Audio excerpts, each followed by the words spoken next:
Dimanche de Pâques, alors que certains consacrent leur matinée à la chasse aux œufs, les pilotes de la VFN Cup prennent place pour la deuxième manche du Trophée des Fagnes.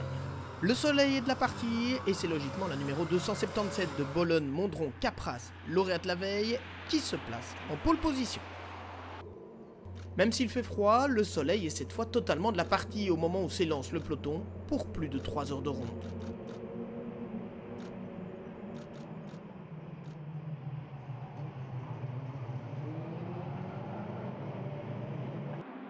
Comme souvent en VFN Cup, le début de course est splendide avec de multiples dépassements et des luttes à couteau tiré entre les cadors de la discipline. C'est chaud, parfois très chaud, mais ça reste sportif.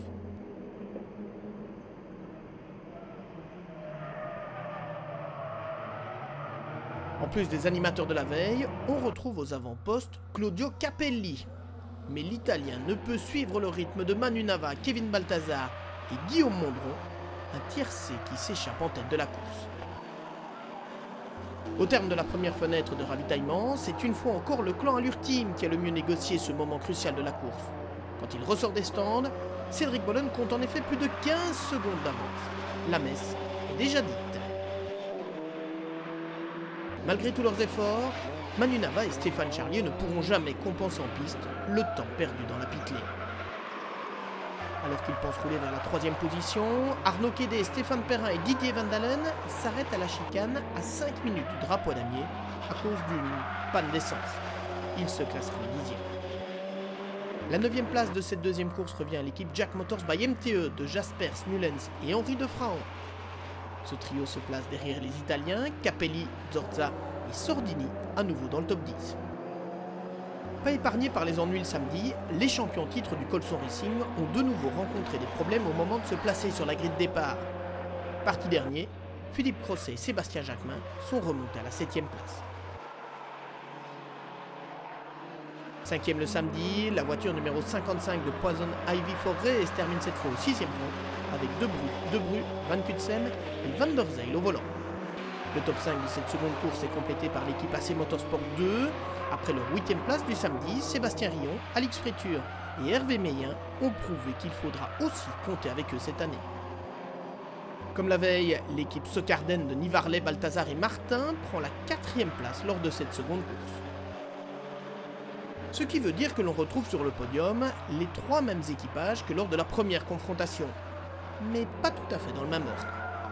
Cette fois, Bouvy, Doniacourt, Radet et Piron doivent se contenter de la 3e place, mais le bilan reste positif. Pour le team, c'est super bien.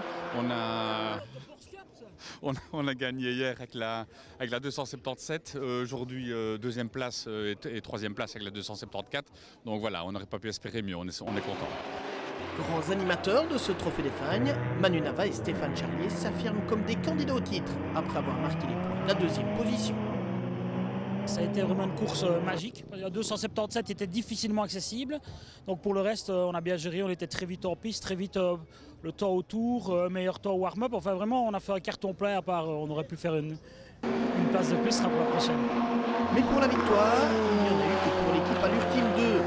Intouchables, Cédric Bologne, Guillaume Mondron et Frédéric Capras ont livré une prestation parfaite en tout point. Je pense qu'on a un très bon équipage, donc, et aussi les ravitaillements, on s'est entraîné pour ça. On a gagné beaucoup de temps là-dedans et on était assez rapide, que ce soit dans les stands mais aussi sur la piste, et donc on a gardé le rythme du début à la fin. Voici le classement de cette seconde course. Derrière Allure Team 2, Acom Racing et Allure Team 1 montent aussi sur le podium. Le top 5 est complété par Socarden et AC Motorsport 2. La prochaine épreuve pour l'European VFN Cup, ce sera le Trophée de Bourgogne sur le magnifique circuit de Dijon-Prénois. Un rendez-vous fixé le premier week-end du mois de mai.